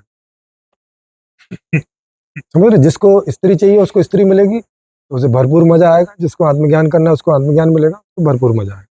सर उस वाले केस में ऐसा होता है और कि मजा ही जीवन का उद्देश्य है। जी। उस वाले केस में ऐसा होता है कि ये सब पाने के बाद फिर उसमें मजा आना बंद हो जाता है, जबकि आत्मज्ञान के बारे में नहीं, इसमें भी ऐसा ही है। अच्छा, नहीं, निरंतरता बनी रहती है ऐसा। नहीं, इसमें भी नहीं है। आत्मज्ञान में निरंतरता नहीं बनी रहती। नहीं, वो ऐसी चीज ही नहीं है। आप समझो, देखो इसको क्या कहते हैं, आत्मज्ञान बोलते हैं जी। जो कोई चीज का आपने एक बार अनुभव कर लिया तो बात खत्म होगी, आप जान गए, समझ गए। अब ज्ञान का जितना जो रस आना था वो आपको आ चुका। हाँ, अब ये बार बार क्यों आता है? क्योंकि लोग आपसे पूछने आते हैं, ये बार बार ऐसे होता है। वो जो बाहर से आपको सम्मान मिलता है, आपको वैल्यू मिलती है, उसका मजा आता है, आत्मज्ञान का नहीं। आत्मज्ञान तो आपको जो होना था एक बार जान के हो गया। तो मेरे अनुभव में जैसे खाना खाना था, एक बार खा लिया, बात खत्म हो गई। तो मेरे अनुभव में ऐसी परिभाषा है कि आप जब चैतन्य को तथाकथित देख लेते हैं, जैसा वो है वैसा आप देख लेते हैं, जी, तो आप उसे अनदेखा नहीं कर पाते हैं, और फिर आपको आपकी दृष्टि में सारी वस्तुएं जैसी हैं वैसी दिखती हैं। तो ये निरंतरता ये भी निरंतरता झूठ है। बनी रहती है। नहीं, ये भी झूठ है। आपको सारी वस्तुएं, हमें अपनी उपयोगिता के हिसाब से हम देखते हैं, खुद को भी और इन सब चीजों को। हमें यथावत देखने का कोई मतलब नहीं होता है। तो आप प्रकृति में भागीदारी को पहचानते हैं फिर कि प्रकृति में आपकी भागीदारी है? नहीं, ये आप जिनको इच्छा है पहचानने की उनके लिए है। बाकी आदमी को मजे से मतलब है, इस चीज से मजा आ रहा है और ऐसा स्वरूप है, बस ठीक है, पर्याप्त हो गया। जिनको साइंटिफिक रूप से समझना है तो अब वो बोलेंगे इसमें इलेक्ट्रॉन होता है, प्रोटॉन होता है। आम आदमी को क्या लेना देना इलेक्ट्रॉन और प्रोटॉन होता है? तो खंबा दिख रहा है। मेरा जो सवाल है वो भागीदारी के मतलब भागीदारी संदर्भ में मतलब है किस रूप में? कि आप अपने आप को प्रकृति का हिस्सा मान रहे हैं, या आप प्रकृति से परे हैं और नहीं, है आपने ही। बस प्रकृति से मजे लेने हैं। प्रकृति से बाहर कुछ है ही नहीं है। प्रकृति में ही दो हिस्से हैं, तो आप प्रकृति एक जड़ है, के एक भाग चेतन है, हैं। और चेतन ही प्रकृति का मजा लेता है। तो- माने प्रकृति ही प्रकृति का मजा लेती है, ऐसे कुछ अलग से नहीं है। चेतन को आप अलग करके देखोगे तब ये ये थोड़ा समस्या और ये सवाल खड़ा पैराडॉक्सिकल होगा। स्टेटमेंट है। नहीं, तो- पैराडॉक्सिकल क्यों होगा? मतलब वो एक अगर चेतन अलग से है, उसे प्रकृति का एक्सपीरियंस क्यों करना भाई, काहे के लिए? मतलब मुझे आप कारण बताओ। तो अगर वो अलग से है कुछ तो उसे क्या लेना जैसे देना? जैसे इकाई अगर अपन पेड़ को माने, हाँ, तो पेड़ अपने आप में प्रकृति के मजे नहीं ले रही है, उसके साथ भागीदारी में है कि वो नहीं, भागीदारी में नहीं। वो वाली आप भाषा बोलोगे तो आपको इस तरह से समझो, वो वाली भाषा हो जाएगी, माने आप चेतन और जड़ को अलग अलग करके देख रहे हैं। पेड़ में चेतनता इस कदर उद्बुद्ध नहीं है कि वो सुख और दुख का अनुभव कर सके। समझ रहे हैं? जैसे ये खंबे में और भी कम है, मतलब इसमें एक तरह से जीरो है, उसमें आप समझ लो 2-4-5%। तो वहां हमें जीवितता की 2-4-5% ही जो एक्टिविटी है वो हमें एक्सपीरियंस में आएंगी, इसमें वो भी नहीं आएंगी। तो भागीदारी से मतलब नहीं है, यहाँ कोई किसी की भागीदारी नहीं करने आया है ना, यहाँ कोई कोई कर्तव्य निभाने नहीं आया है। जो करने में मजा आता है वो मजा लेने आया मैं इस मतलब शब्द से, इस वाक्य से थोड़ा सा और मतलब अर्थ निकालना चाहता हूँ है। हाँ कि मजे लेने आया है। तो जी। क्या होता है, तो जिस चीज का मजा लिया जा रहा है, क्या उसके अंदर का मजा पूरा खत्म होता चला जाता है, या उसके अंदर इनफाइनाइट मजा है कि आप कितना भी मजा ले सकते हो? हाँ, यहाँ हर चीज सर्कल में है। हम्म। अभी आप खाना खा रहे हो, हम्म। खाने का मजा आ रहा है, हम्म। ये जाके टट्टी पर बने। खाने में से मजा खत्म नहीं हो रहा है, खाने में अनगिनत मजा है। हाँ हाँ आप जितना भी लो उसमें बधा रहेगा। हाँ, तो ये आता जा रहा है ना। मैंने टट्टी की, हम्म। वो पेड़ पौधों के लिए खाद बन गई, हम्म। उसमें से फिर फल बना, तो फिर ठीक है, भोजन तो बना, फिर मैंने मजा आया। तो ये ऐसे इसी को ऐसे मैं चलता रहता है। भागीदारी बोल रहा हूँ, जिसको नहीं आप तो ये मजा लेना बोल रहे हो, ये उसी तो को मैं भागीदारी बोल रहा हाँ, लेकिन ये हमारा वो नहीं है, ये तो स्वाभाविक प्रक्रिया हो रही है। कोई भी चीज इस यूनिवर्स से बाहर नहीं जा सकती, आप भेज नहीं सकते। हूँ। ठीक है, तो सिर्फ शब्दों का अंतर है, हम सेम ही नहीं बात कर रहे नहीं, हैं। शब्दों का अंतर से भी बहुत फर्क पड़ जाता है। उसमें इंटेंशन का पता चलता है हम्म। कि हम उन चीज़ों को किस इंटेंशन से ले रहे हैं। अगर वो इंटेंशन हमारे व्यवहार में जगह ही नहीं रखती है तो वो बस एक खाली बोलने वाली बात हो जाती है। आपसे मैं पूछूं कि आपने आज सुबह उठने से लेके और अब तक एक एक्टिविटी ऐसी मुझे बताइए जो आपने सुखी होने के लिए अथवा दुख से बचने के लिए नहीं की हो, मात्र भागीदारी करनी है, ये मेरा कर्तव्य है, ये मैं ऐसा करके कुछ किया हो, और किया हो तो उसका रिजल्ट क्या आया? तो मेरे अनुभव में, या मेरे अगर मेरे को संदर्भ मान के चर्चा करें, जी जी। तो मैं कोई भी क्रिया करता हूँ, मैं भागीदारी के रूप में ही करता हूँ, किस लिए करते हैं, जैसे आपसे क्योंकि पूछा उसके जाए? बिना मतलब कुछ इसके भी पीछे करना आपका संभव इंटेंशन? नहीं है। उसके अच्छा बिना कुछ भी क्रिया संभव नहीं ओके, है। मतलब ये आपकी मजबूरी है क्योंकि इसके अलावा कुछ कर ना नहीं ना ना सकते, ना, नहीं तो करते, अगर नहीं कर नहीं, सकते तो प्रकृति करते। का नियम ही नहीं है नहीं, बिना भागीदारी के हम तो कोई भी क्रिया हम तो करना। आपका पूछ रहे हैं ना, प्रकृति। हाँ, मैं भी वही बता रहा हूँ मेरे संदर्भ में। नहीं नहीं, प्रकृति देखो, प्रकृति में तो हमने देख लिया कि यहाँ से कुछ बाहर नहीं जा सकता। हम्म। आप ऐसा नहीं भी चाहें तब भी आप भागीदारी में ही हैं। आप नहीं भी चाहें यही तो मैं मानता हूँ। तो ये तो हमारी चाहत और नहीं चाहत के बियॉन्ड बात होगी ना। हम्म। नहीं समझे? हाँ, मतलब ये ऐच्छिक नहीं इसका है। तो बोलने का कोई मीनिंग नहीं हुआ ना। जैसे पेड़ का पत्ता हरा होता है, ये बोलने का कोई मतलब नहीं, सारे पत्ते हरे होते हैं। माने हम जब चेतन की बात कर रहे हैं तो चेतन का मतलब है ऐच्छिक। अगर चेतन में से इच्छा निकाल दें तो आप चेतन और जड़ में अंतर नहीं कर पाएंगे। तो ऐच्छिक वाली बात कर रहे हैं कि आप जब कोई प्रक्रिया में भागीदारी कर रहे हो तो उसमें आपकी इच्छा क्या है? क्या बस ऐसा है जैसे पेड़ भी भागीदारी कर रहा है, ये खंबे भागीदारी कर रहे हैं, ऐसे भागीदारी कर रहे हैं, या इससे अलग कुछ है? हम्म। वहां सुखी होने की लालसा नहीं है। है। नहीं, खंबे को हम्म। उनको, लेकिन हमको है। बिल्कुल है। हाँ, हमारा सारा जीवन इच्छा के चारों तरफ घूमता है। अगर हमें इच्छा नहीं होगी तो हमसे कोई कार्य कॉन्शियसली पॉसिबल नहीं है, हम करेंगे ही नहीं। हमारे अंदर वो उसके लिए उसकी कोई बात ही नहीं आएगी, मोटिवेशन नहीं आएगा। मोटिवेशन नहीं आएगा, और ये भी नहीं होगा कि हमें कुछ करना है। मतलब उसका स्टार्टिंग पॉइंट ही नहीं होगा। कॉन्शियस का स्टार्टिंग पॉइंट ही है इच्छा। हाँ, उपनिषदों में भी जैसे आता है, तदेक्षत, उसने इच्छा की, इच्छा की, सो कामयत, Yes. उसने कामना की। यस। तो इच्छा के पहले जितना सब हो रहा है वो सब जड़ता के नियम के हिसाब से है। इच्छा शुरू हुई, अब कॉन्शियस का रोल शुरू होता है, और इच्छा के पूरे होने तक कॉन्शियस का रोल है। इच्छा पूरी हो गई, कॉन्शियस का रोल खत्म। आप अपनी कोई भी एक्टिविटी देख लीजिए, इच्छा से शुरू होगी और पूर्ति पे खत्म हो जाएगी। उसके बाद उसका कोई अस्तित्व नहीं है, और इच्छा के पहले उसका कोई अस्तित्व नहीं। और ये जो मैं बात कर रहा हूँ, ये ऐसा नहीं कह रहा हूँ कि इसका कोई आपको एक्सपीरियंस नहीं होगा, अपने जीवन में देख लो। मतलब ये कोई किसी किताब में किसी रेफरेंस देने की जरूरत नहीं, जी। और ये अनुभूत बात है। जी, और आपकी जीवन विद्या वालों से भी बहुत प्रकार की बात हुई अच्छा, है। और ये इस तरह के भेद आते हैं वहाँ पे? हाँ, बृहद आते हैं, और ये स्थान भी उससे जुड़ा हुआ है। यस। तो मैं ये जानना चाहूँगा कि आपकी उनकी किस मौलिक स्थापना या किस बिंदु पर असहमति हुई कि भाई ये बिंदु तो मेरी दृष्टि में सही नहीं है, मैं इस बारे में ऐसा सोचता हूँ। एक तो यही हो गया जो अभी निकल के अभी बताया था जी। कि उनका जो ध्येय है वो है भागीदारी। सहभागिता। सहभागिता, कि हमें सहभागिता करनी है। मैं जो बता रहा हूँ सहभागिता मीन्स है, उद्देश्य नहीं है। उद्देश्य है सुखी होना, और सुखी होने का क्या उद्देश्य है? इच्छा की पूर्ति। जो इच्छा हमारे अंदर पैदा हो उसकी पूर्ति, हमारी अनुकूलता। तो माने यदि माने सहभागिता में तो हम खराब में भी करते हैं, खराब में भी सहभागिता ही है। अभी मैं जाके पेड़ काटूं तो ये भी सहभागिता ही है, क्योंकि मैं ऐसा क्या कर रहा हूँ जो यहाँ होता नहीं है या हो नहीं सकता है। लेकिन हमें ऐसी सहभागिता नहीं चाहिए जिससे दुख पैदा होता हो, और दुख पेड़ को नहीं, ठीक है, पेड़ नहीं दुखी हो रहा है, हमारे ऊपर ही उसका कभी जो है रोल आके, अगर हमने पेड़ों की इतनी कमी कर ली एक लिमिट से ज्यादा अपने उसमें, तो उसका इम्पैक्ट आता है। अगर हमने 1000 पेड़ काटे, 1000 पेड़ पैदा किए, तो कोई कोई प्रॉब्लम नहीं है। और कोई व्यक्ति ऐसी स्थिति में है कि उसके भीतर कोई अमूमन इच्छा नहीं उठती है रूटीन को छोड़ के, ऐसी। अच्छा, खाने पीने के अलावा? हाँ, हाँ, तो बस वो उस तरह का आदमी है, बिल्कुल। मतलब उसके लिए भी कोई वन ऐसा वो काइंड ऑफ नहीं है पर्सन। कि हम चूंकि ये मानते हैं कि भाई जीवन का उद्देश्य सुखी होना है, हाँ और बस, सुखी होने के लिए बहुत सारी या कुछ इच्छाएं जरूरी है। यस। पर यदि किसी की नहीं है, हाँ, नहीं है तो नहीं है। चाहे वो कोई मनोवैज्ञानिक कारण से ना हो कुछ भी, या कोई भी कोई कर रहा हो, आध्यात्मिक कारण से ना हो, तो it's okay, it's okay. No problem. हाँ भैया, बच्चे को देखो, क्या बच्चे को ऐसा कुछ होता है कि मुझे आत्मज्ञान करना है? नहीं, नहीं, उसको खाना है, खेलना है, और इसकी गोद में बैठना है, उसकी गोद में बैठना है, इसमें मजा आता है उसको, तो वो मजे ले रहा है कि नहीं?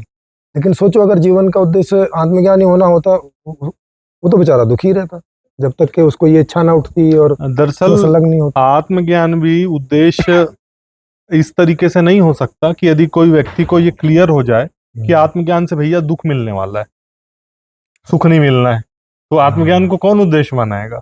हाँ, आत्मज्ञान को भी उद्देश्य परम आनंद की इच्छा में बनाता है व्यक्ति। जी जी जी। बिल्कुल। अभी वो यही सुन के बनाता है कि इसमें मेरे सारे दुख चले जाएंगे, और मैं अभी ये उसको पता नहीं है कि इसका इससे कोई संबंध नहीं है इन चीजों का। ये ज्ञान ही है। जैसे एक वैज्ञानिक किसी चीज को जान जाता है तो कोई उसका दुख खत्म हो जाता है क्या, या कोई सुख मिल जाता है? नहीं मिलेगा। जिस चीज का सुख और दुख है वो तो उस चीज के मिलने नहीं मिलने से ही होगा। तो मतलब आपके अनुसार ये जो आत्मज्ञान है, इसको अनावश्यक रूप से इसका अधिमूल्यन किया गया है, ओवर रेटेड करके ओवर रेटेड कर दिया है बहुत ज्यादा। और उसके पीछे वजह है कि ऐसा क्यों रहा, मजबूरियां रही लोगों की। मजबूरियां क्यों रही? क्योंकि आप जितना पीछे जाओगे दुखद अवस्थाएं ज्यादा मिलेगी।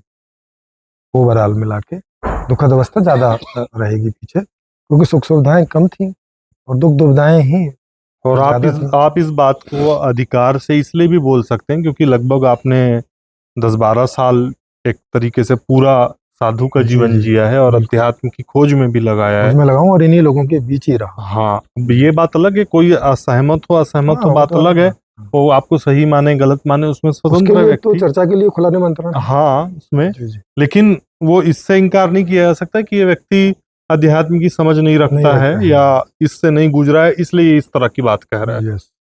और आप कह भी रहे हैं भाई, जिसको आत्मज्ञान के रूप में बोला जाता है उसका मुझे अनुभव है, हाँ, मुझे अनुभव। और वो अनुभव एक तरह का सुख तो देता है, हाँ, पर दूसरे तरह के दुख बराबर रहते हैं। हाँ, वो बराबर है, मेरे तो बराबर रहे। उनमें उसका कोई कोई कोई उपयोगिता नहीं है उसकी। जी। अच्छा, ये जो आत्मज्ञान है, इस आत्मज्ञान के बाद आपके अनुसार सभी सवालों के जवाब मिल जाते हैं कि नहीं, ये भी एक झूठ है, जी। क्योंकि मुझे आत्मज्ञान हो गया था सन 2000 में, और मेरे सवालों के जवाब नहीं मिले थे।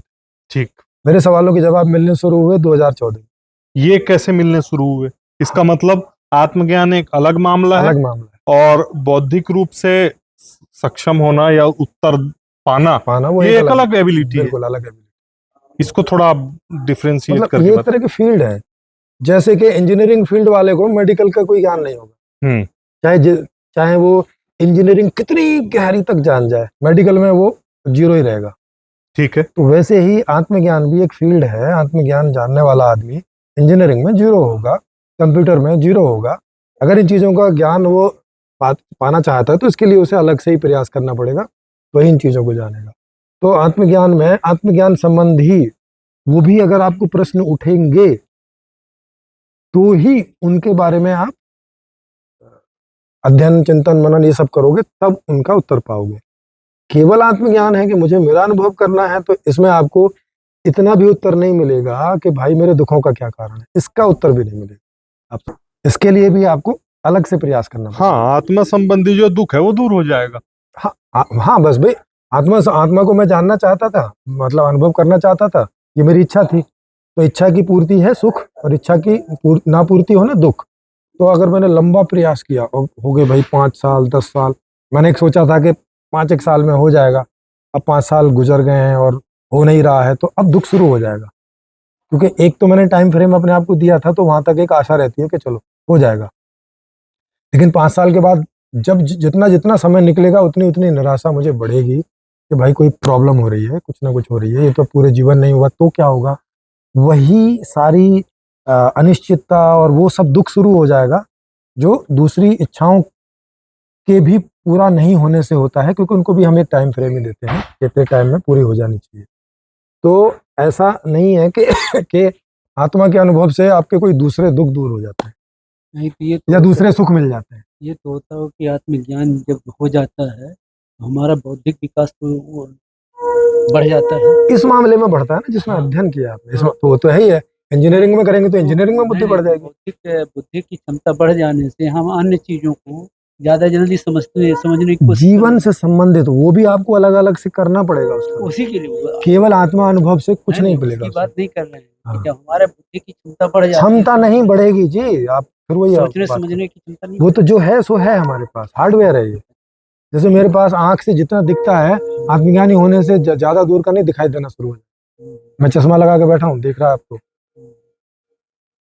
समझ रहे हो। तो बुद्धि जो मेरे अंदर है, हार्डवेयर, वो वैसी ही है जिस भी विषय में वो होगी, और वो इच्छा से होगी। जब उसको इच्छा होगी, मुझे जब कंप्यूटर की इच्छा होगी तभी ना मैं कंप्यूटर का अध्ययन करूंगा, मैं काय के लिए करूंगा। तो जब करूंगा तो मुझे वहां से कंप्यूटर संबंधी ज्ञान प्राप्त होना शुरू हो जाएगा। तो यूएलएम के मॉडल में आप जो लोग मतलब आत्मज्ञान प्राप्त करना चाहते हैं या आध्यात्मिक अभिरुचि के होंगे, जी जी। उनके लिए क्या कोई विशेष प्रावधान रहेगा, या एक गवर्नमेंट के रूप में या एक सिस्टम के रूप में आप, किसी को कोई बाध्यता नहीं है, लेकिन आप किन्हीं कारणों से किसी को सजेस्ट करेंगे भाई आप ये भी अनुभव लो, ये भी जीवन का एक अच्छा अनुभव है, तो इस नहीं, पे ये तो सब लिखा ही रहेगा ना। ये तो जैसे भाई ये वाली मिठाई बड़ी टेस्टी है ना, सब लिखा रहता है ना। वो भाई ये वाला मोबाइल बहुत बढ़िया है भाई, ये अच्छा, वाला हाँ, कपड़ा। वो मतलब आप उसका डिस्क्रिप्शन दिए रहेंगे अपने हाँ, अनुभव से डिस्क्रिप्शन सब होगा ही कि कि भाई आत्मज्ञान ये एक चीज है, जिनको इसका अनुभव होता है उसके ये ऐसे ऐसे मजे हैं, ये इसकी यूटिलिटी है, क्योंकि उसकी यूटिलिटी भी है।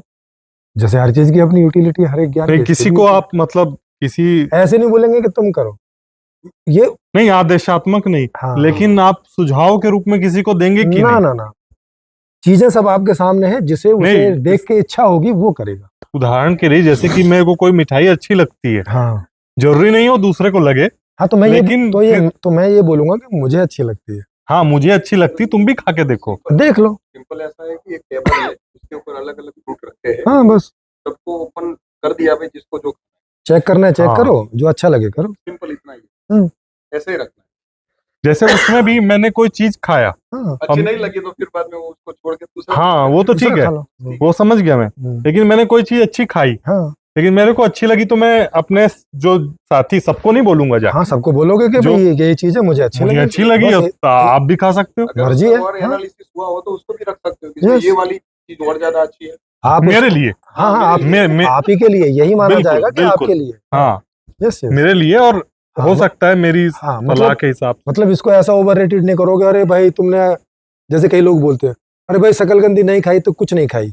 तो आदमी हाँ। सोचता है यार जीवन ही खराब हो गया मेरा। कोई आदमी हाँ। बूढ़ा हो, अब वो सुन रहा हो और बेड पे पड़ा है, और उससे किसी ने कहा कि बाबा आपने जो है शकलकंदी खाई, वो कहीं किसी ऐसे इलाके में रहता है जहाँ नहीं होती, नहीं कभी पहुंची, बोलते हैं भैया क्या है, अरे बाबा जीवन शकलकंदी नहीं खाया, आपका तो जीवन बेकार हो गया।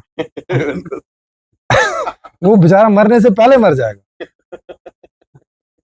नहीं जी, और अवेलेबल हो तब तो ठीक है, अवेलेबल ना हो तब तो सच में मर जाएगा। बिल्कुल बिल्कुल दिक्कत हो जाएगी। हाँ, और कोई जरूरी नहीं है कि अवेलेबल होता है वो खा के देखता और उसको अच्छी लगती है। वो बोलता है नहीं मेरे किसी काम के नहीं। और मैंने कहीं आपके ये व्याख्यान वगैरह में सुना है, जी और यही चीज कॉमन मैंने इधर बाबा नागराज जी की भी पाई, हाँ कि वो आकाश को ही ईश्वर बोलते हैं। हाँ वही अंत मतलब आदि तत्व वही है। तो आपका भी वही मानना है कि आकाश ही ईश्वर है, जी जी ये जो स्पेस के रूप में हमको दिखाई देता है यस यही। यस। तो आप तो पर बताए कि वो इस सृष्टि के रूप में बदल गया है। हाँ तो वो सारा थोड़ी ना, कुछ हिस्सा बदलता रहता है ना। जैसे हाइड्रोजन और ऑक्सीजन सारा थोड़ी ना पानी बन गया, वो दूसरी चीजें भी बनता है ना भाई। तो इसका मतलब वो जो, और हाइड्रोजन ऑक्सीजन भी रहता है। तो वही मैं मतलब वो बदल गया है, लेकिन फिर भी वो सुपर चेतन जो है वो अपने ये आप में, चेतन अवस्था नहीं रहेगी ना, क्योंकि उसका वो स्वरूप नहीं रहा जो था। जैसे आपका कुछ स्वरूप हम बदल दें अंदर से गहरा, तो फिर चेतन नहीं बचेगा। ये शरीर तो रहेगा कटा-फटा या जो भी हम रखेंगे, लेकिन चेतन नहीं बचेगा। चेतन के लिए वो एक कंप्लीट चाहिए, वैसा का वैसा। और जब तक वो कॉम्बिनेशन बना रहेगा, चेतनता बनी रहेगी। जैसे अब आप बूढ़े हो जाएंगे, तो एक अवस्था आएगी कि हार्ट नहीं काम कर रहा है, ये नहीं, तो कोई भी जो मुख्य अंग हैं उनमें से कोई भी एक काम बंद करेगा, चेतन शट ऑफ हो जाएगा। तो ये जो, और पूर्व जन्म और पुनर्जन्म के संदर्भ में आपकी क्या समझ है? ये तो अननेसेसरी इन लोगों ने नहीं, ये कर रखा है, होता है कि नहीं नहीं होता होता आपके है, अनुसार? नहीं होता है। मतलब यही जीवन हमारा पहला जीवन है और यही आखिरी आखिरी जीवन? जीवन है इस चेतन के रूप में। अच्छा, अभी जो आप चेतन हो, ये जो मेरे भीतर का चेतन है ये किसी हाँ, दूसरे चेतन के रूप में फिर से पैदा फिर से होता होगा, लेकिन वो कुछ दूसरा होगा। उस समय जो कॉम्बिनेशन होगा, जो शरीर होगा, उसके हिसाब से। जैसे हम व्यक्तित्व कहते हैं। वही मैं कुछ देर पहले वही मैं बात कर रहा था, कि मतलब चेतन किसी न किसी रूप में इस शरीर के न रहने पर भी, हाँ, मतलब इन्हें इन्हें वो कैरी नहीं करता है, हाँ ठीक है, जो मेमोरी है, संस्कार बिल्कुल है, ये इसमें नहीं से कुछ करता, कैरी हाँ, नहीं होता। लेकिन किसी और फॉर्म में वो कायम रहता है, हाँ यस और फिर वैसी अनुकूल स्थिति बनती है, हाँ कंपोनेंट्स मिलते हैं, यस यस, तो फिर से ही मर्ज हो फिर जाता से है। सेम अर्ज होता है। जैसे बीज है, जैसे उसे अनुकूलता मिलती है, वो इमर्ज होना शुरू हो जाता मतलब ये जड़ और चेतन ये दोनों सनातन तत्व हैं। है। हाँ, हाँ, ये एक ही तत्व है, उसके दोनों एस्पेक्ट है। दो ये गुण दो कह अलग लें, अलग नहीं है। हाँ, हाँ, दो गुण हैं एक ही तत्व के। एक ही तत्व के, हाँ, और वो हमेशा रहता है। उस वो हमेशा तत्व को रहते हैं। आप क्या नाम देते हैं? आदि तत्व, प्रथम तत्व बोल देते हैं, आदि तत्व, पहला तत्व, आकाश, ऐसे कई नाम से, चेतन, जड़, ये सब उसी के ही नाम है, क्योंकि संस्कृत में गुणों के आधार से नामकरण होता है। तो अगर एक चीज में 200 गुण हैं, तो उसके आप 200 नाम रख सकते हो। और तो जन्म लेने वाला, जी, परिवर्तित होने वाला, है ना, ये सब उसके नाम और आर्थिक सामाजिक व्यवस्था में एक जी। बहुत है। भोक्ता, ज्ञाता, जी, कर्ता, ध्याता, ये सब उसी के नाम, उसके उस एक्शन उस या एक्शन के उस हिसाब से, गुण के हिसाब उनके से। हिसाब और से। जैसे, दृष्टा, जी, साक्षी, ये सब उसी ही के नाम सारे। आर्थिक सामाजिक मॉडल में जो मार्क्सिज्म का जो मॉडल है, या जी। कम्युनिज्म जो उसको दूसरे शब्दों में कह सकते हैं, तो उससे आपकी क्या मूल असहमतियां हैं? उससे मूल असहमति ये है कि एक तो वो डेमोक्रेटिक नहीं है, हम्म, दूसरा ये है कि वो आदमी से नहीं पूछता कि आपको क्या चाहिए। तो उन्होंने जो व्यवस्था सामूहिक रूप से करनी भी चाहिए, तो उसके केंद्र में व्यक्ति नहीं है, उन्होंने समाज को रख लिया। समाज को केंद्र में रखा, व्यक्ति को नहीं रखा। इसका मतलब आपकी जो हमारी जो व्यवस्था है व्यवस्था है, इसमें व्यक्ति केंद्र में है, समाज नहीं है। तो व्यक्तिवादी है ये व्यक्तिवादी है, ये चेतनवादी है ना, ये समूहवादी नहीं है, ये व्यक्तित्ववादी है। क्योंकि हर व्यक्तित्व, ये आप देखेंगे प्रकृति में, हर व्यक्तित्व एक मौलिकता लिए रहता है, और जीवन व्यक्ति को जीना होता है, समूह को नहीं जीना होता है। तो यदि कम्युनिज्म का कोई ऐसा मॉडल हो जो डेमोक्रेटिक हो, हाँ, और डेमोक्रेटिक हो, व्यक्तिवादी हो, तो फिर वो वही हो जाएगा जो हम बोल रहे मतलब बस ये दो मात्र हैं, आपकी, रूट में। लेकिन ये दो बड़ी बात है, छोटी नहीं है। वहां पे जरूरी है दो बात है। जैसे ये जो आदि तत्व है, इसमें रूट में जड़ और चेतन दो ही तत्व है, लेकिन आगे जाके आप देख रहे हो क्या विभिन्नता है। तो इसे इसे आप देख सकते हैं कि स्टार्ट कहाँ से हो रहा है। तो कम्युनिज्म जो स्टार्ट हो रहा है वो कहीं और से हो रहा है, और संपूर्ण समाधान जो स्टार्ट हो रहा है वो व्यक्ति से हो रहा है। भाई, व्यवस्था व्यक्ति के लिए है ना, किसके लिए व्यवस्था बना रहे हो आखिर ये? व्यक्ति के लिए। और व्यक्ति कौन से व्यक्ति के लिए? जैसा है उसके लिए, जैसा होगा उसके लिए नहीं, एक नैतिकवान आदमी के लिए नहीं। तो पहले आदमी को नैतिक बनाओ, अब फिर आपके लिए व्यवस्था नहीं, जैसा है। अगर 10 अरब तरह का आदमी पैदा होता है तो हर तरह के आदमी के लिए व्यवस्था की बात करो। अब ऐसे कोई गलत व्यक्ति है और वो कोई गलत मांग कर रहा है, तो उसके लिए क्या? इसके लिए आपको थोड़ा सा दर्शन समझना पड़ेगा कि कोई व्यक्ति अगर गलत मांग करता है तो क्यों कर रहा है। इसके पीछे जब आप रूट में जाएंगे कारण, तो आप देखेंगे गलत व्यवस्था उसका कारण है, व्यक्ति नहीं। तो मान लो दिमाग उसका उस तरीके का खराब हो, गलत व्यवस्था की वजह से होगा। अगर व्यवस्था ठीक कर दोगे तो दिमाग खराब नहीं, वो तो चलिए बाद में व्यवस्था ठीक होगी, तो बात की लेकिन बात है। लेकिन अभी उसके अभी तो उसको रोकना ही पड़ेगा। जी, उस आपकी व्यवस्था आई और वो व्यक्ति उस व्यवस्था में है, हाँ पर वो तो पुरानी व्यवस्था से उसका दिमाग ऑलरेडी खराब हुआ है। जी जी जी। अब वो गलत काम तो उस व्यवस्था में भी करेगा। नहीं, गलत काम नहीं करेगा, कभी कभी गलत मांग कर सकता है। गलत काम यूं नहीं करेगा, क्योंकि जिन चीजों के लिए गलत काम करता है वो तो पहले दिन से खत्म हो जाएंगे। खड़ी तो available फरोख्त ही है है। उस- नहीं, पर दिक्कत ये है ना, पर उसका दिमाग सही नहीं है। नहीं तो कोई आप एक उदाहरण बताओ ना, तब मैं आपको बताऊं। नहीं, ये तो कई- खैर अभी है नहीं, तो हाँ। वो लागू यस यस। करके नहीं देखा जा सकता। क्योंकि खरीद फरोख्त क्योंकि मोर देन 99% जो गड़बड़ी है वो गलत व्यवस्था के चलते है। जैसे ही आप व्यवस्था ठीक करते हैं वो एक गायब हो जाती है, अब जैसे गधे के उसका सिर से सींग की तरह। उसका दिमाग खराब है और वो खराब किसी की उसमें? हत्या करना चाह रहा है, मान लो। हाँ जी। व्यवस्था आपकी आ गई है, हाँ हाँ अब मतलब आज ही आई है मान लीजिए, हाँ। और उसको किसी के दिमाग में है कि मेरे को इसको निपटाना है, इसकी हत्या करना है, यस यस। वो प्रवृत्त हो गया। हाँ फिर तो आप कुछ तो ऐसी व्यवस्था होगी जिसमें आप तत्काल उसको रोकेंगे। हाँ वो तो सब रहेगी। वही बोल रहा हूँ। जब तक ये व्यवस्था नॉर्मल नहीं हो जाती, जब तक पुलिस और ये सब रहेगा। जी जी जी, मतलब मांग के हिसाब से। आपकी व्यवस्था में अल्टीमेटली पुलिस, कोर्ट या जेल वगैरह का भी कोई अल्टीमेटली नहीं होगा कुछ भी। अल्टीमेटली ना पुलिस होगी ना आर्मी होगी, ये सब कुछ नहीं रहेगा। लेकिन जब तक ये ट्रांजिशन फेस रहेगा तब तक ये रहेगा और ये कम होता चला जाएगा। तो आपके अंदाज से ट्रांजिशन पीरियड लगभग कितने समय तक का होगा? आर्थिक और ये जो व्यवस्था से संबंधित है वो 5 साल का है। जी। और जो धर्म और रिलीजन, ये आप 2 पीढ़ी लगा लीजिए। 2 पीढ़ी बोले तो 2 या 3 हाँ बस 3 पीढ़ी मतलब लगभग 3 पीढ़ी बोले तो 75 साल। 20-20 साल की लगा लो, तो वही 50-60 साल। तो मतलब लैंग्वेज का, रिलीजन का, ये जो सारी सब प्रॉब्लम्स है, मतलब इस व्यवस्था के लागू होने के यदि हम 100 साल बाद की परिकल्पना परिकल्पना करें, करेंगे तो ये चीजें गायब हो चुकी होगी। रिलीजन गायब हो चुका होगा, मल्टी लैंग्वेज गायब हो चुकी होगी, और व्यवस्था के लिए जो था बैंकिंग ये सब गायब हो चुका होगा। मनोरंजन और जो राष्ट्र और ये राष्ट्र की पागलपन सीमाएं है, राष्ट्र है, ये भी सब गायब हो चुके होंगे। विश्व वसुधैव कुटुंबकम हो चुका होगा। तो मतलब ये पूरा कॉन्सेप्ट पूरी मानवता को एक करने का है, सुरेश, अब मैं एक सवाल करूँ। एक पूरी करने का नहीं है, मानवता पूरी की- मानवता को सुखी करने का है। की भलाई के वो लिए। एक नहीं, कर लेने दीजिए। डिमांड सप्लाई का युग खत्म हो चुका। मैं अभी समझा तो नहीं पूर्ति कैसे? करता है आदमी। नहीं, मुझे पहले थोड़ा समझाइए एक मिनट कि मेरी अभी बात, डिमांड और सप्लाई का युग कहाँ खत्म हो गया? पहले मेरी बात तो पूरी होने दो। जी जी जी। अभी आदमी पूर्ति पहला करता है और फिर विज्ञापन के द्वारा उसकी डिमांड पैदा करता है, ओके और वो पूर्ति इसलिए कर पाता है कि मशीनें आ गई, ठीक है। उसमें आदमी की आवश्यकता नहीं है। ओके।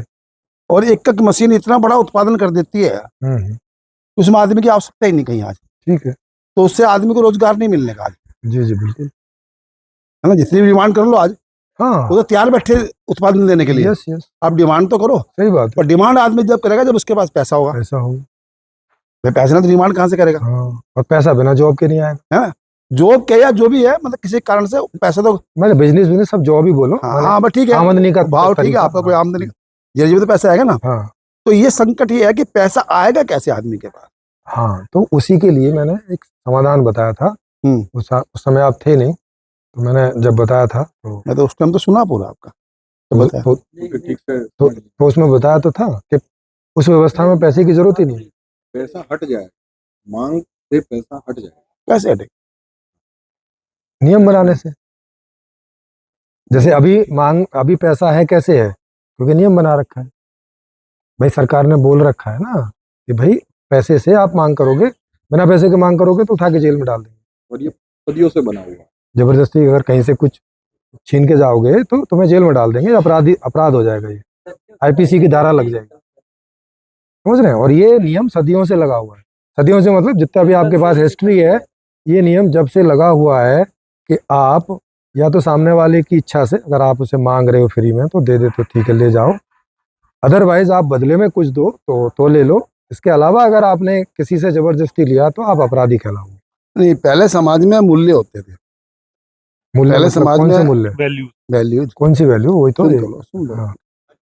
कि पहली पारी में ले ले जिनको भूख बढ़िया ना हो, दूसरी पारी ठीक है जी, दूसरी में ले लो। और पूरी जो अर्थव्यवस्था थी एक दूसरे के सहारे टिकी हुई थी, क्योंकि किसान है, किसान को लोहार भी चाहिए, बढ़ई भी चाहिए, जी और जी भी चाहिए, बिल्कुल बहुत कुछ है ना, बिल्कुल बिल्कुल बिल्कुल। कुमार भी चाहिए, मतलब जो भी है पूरा, हाँ सब चाहिए, कुमार हाँ। भी चाहिए, डॉक्टर भी हाँ। चाहिए, सब चाहिए, जो भी है वैद्य जी, मतलब जो भी थे। हाँ बिल्कुल। तो किसान क्या करता था, अपनी एक फसल का भाग जी जी उनके लिए निकालता ही था, ठीक बात है। सबके लिए, हाँ और वो सब उसके पूरक बनते थे। ठीक है। तो समाज में एक उस तरह की व्यवस्था उन्होंने बनाई हुई थी, पैसा वहां बीच में नहीं था, हाँ पैसा नहीं था, लेकिन पूरक थे एक दूसरे के, अदला बदली थी, वो मूल्य घड़े गए थे, वो पूरक हाँ था, मूल्य कड़े गए थे, है ना? यस वो एक सिस्टम बनाया गया था। जी। अभी इस पैसे ने वो पूरा सिस्टम तोड़ दिया। नहीं पैसे ने क्यों तोड़ दिया, पैसे ने तो अदला बदली की जगह ली है, बस पहले आप गेहूं दे के डॉक्टर से सर्विस गेहूं लेते दे थे, के, गेहूं दे के, अभी पैसा दे के लेते हो। सुन तो लो, गेहूं दे के लेने में हाँ एक कहीं ना कहीं गेहूं लेना देना वो एक सीमा थी। अभी तो इस पैसे के सीमा खेल में नहीं ऐसे, थी अब तो ना, नोट में खत्म हो गई, सर वो प्रॉब्लम थी। अब तो डिजिटल आ गया पूरा। देखो आपको अगर डॉक्टर के पास इलाज करवाने जाना है, हाँ। एक तो आप वैसे ही मरीज हैं, हाँ। ऊपर से 40 किलो का कट्टा उठा के लेके जाओ और क्यों? उसे नहीं तो फिर डॉक्टर क्या फ्री में इलाज करेगा? ना ना सुनो सुनो, हाँ यही भाई बदले में क्या दोगे ना ना उसको? यही समझना है, सुनो हाँ बताओ। जो वैद्य जी था ना, हाँ उसका ये कर्तव्य था कि पूरे गांव के लोगों का जो भी बीमार पड़े, हाँ वहाँ पैसा बीच में नहीं आता था, वो इलाज करता ही था गेहूं तो आता था ना, सुन तो लो, हाँ वो इलाज करता ही था। हाँ। वो खाली गेहूं किसान का ही नहीं करता था, वो और? कुमार का भी करता था, वो बढ़ाई का भी अरे तो करता कुमार से गड़ा लेता होगा भाई। था। एक मिनट सुनो ना, हाँ। मेरी बात सुनो, मेरी बात।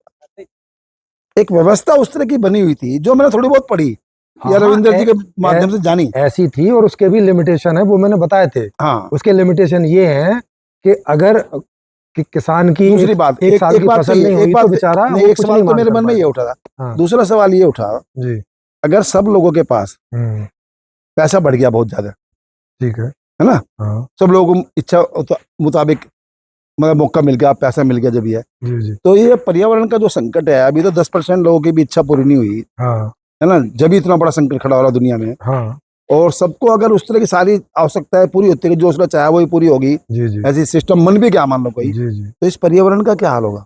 इसमें क्या है भाई, जितने पेड़ काट रहे हो उतने लगाओ, हाँ जी, इसमें हाँ। क्या है भाई, पर्यावरण में खाली पेड़ों का संतुलन से ही तो हो नहीं रहा है, नहीं नहीं नहीं, सुनो, कार्बन उत्सर्जन। अरे सुनो मेरे अच्छा, भाई, और बताओ। कोयले का, तेल का, कोयले की जरूरत ही ना है, आजकल बिजली का सिस्टम है। नहीं नहीं, तेल वो तो बिजली भी तो बनती है ना, कैसे अरे है? तेल का भी जरूरत, पानी से बनती है, पानी तो बह ही रहा है, वो सदियों से बह रहा है। मैं कह रहा हूँ इतना आसान जितनी आप जो कह रहे हैं ना, बात बात तो नहीं बहुत क्या कहना प्रॉब्लम आसान है वो बताओ ना, आसान क्यों नहीं नहीं, है? दिमाग है तो सब आसान चलो होता फिर है। तो मैं शुभकामनाएं दूंगा कि आप बना दो व्यवस्था, और नहीं, मेरे तो साथ है आपका। नहीं मैं तो अगर आप शुभकामनाएं। तेल जलवाते ही रहोगे, कोयला जलवाते ही रहोगे, तब तो प्रॉब्लम होगी। मैं इसको थोड़ा एक्सप्लेन करता हाँ नहीं, वैसे भी आवश्यकता नहीं है बात की, हूँ। अगर आवश्यकता नहीं है जवाब की, मतलब आपकी लिमिट खत्म हो गई 1 मिनट में सुनने की, तब तो फिर यहाँ पे बंद कर देते हैं। और अगर सवाल आया तो कुछ मना कर तो सवाल के जवाब की लिमिट खत्म हो गई ना 1 मिनट में।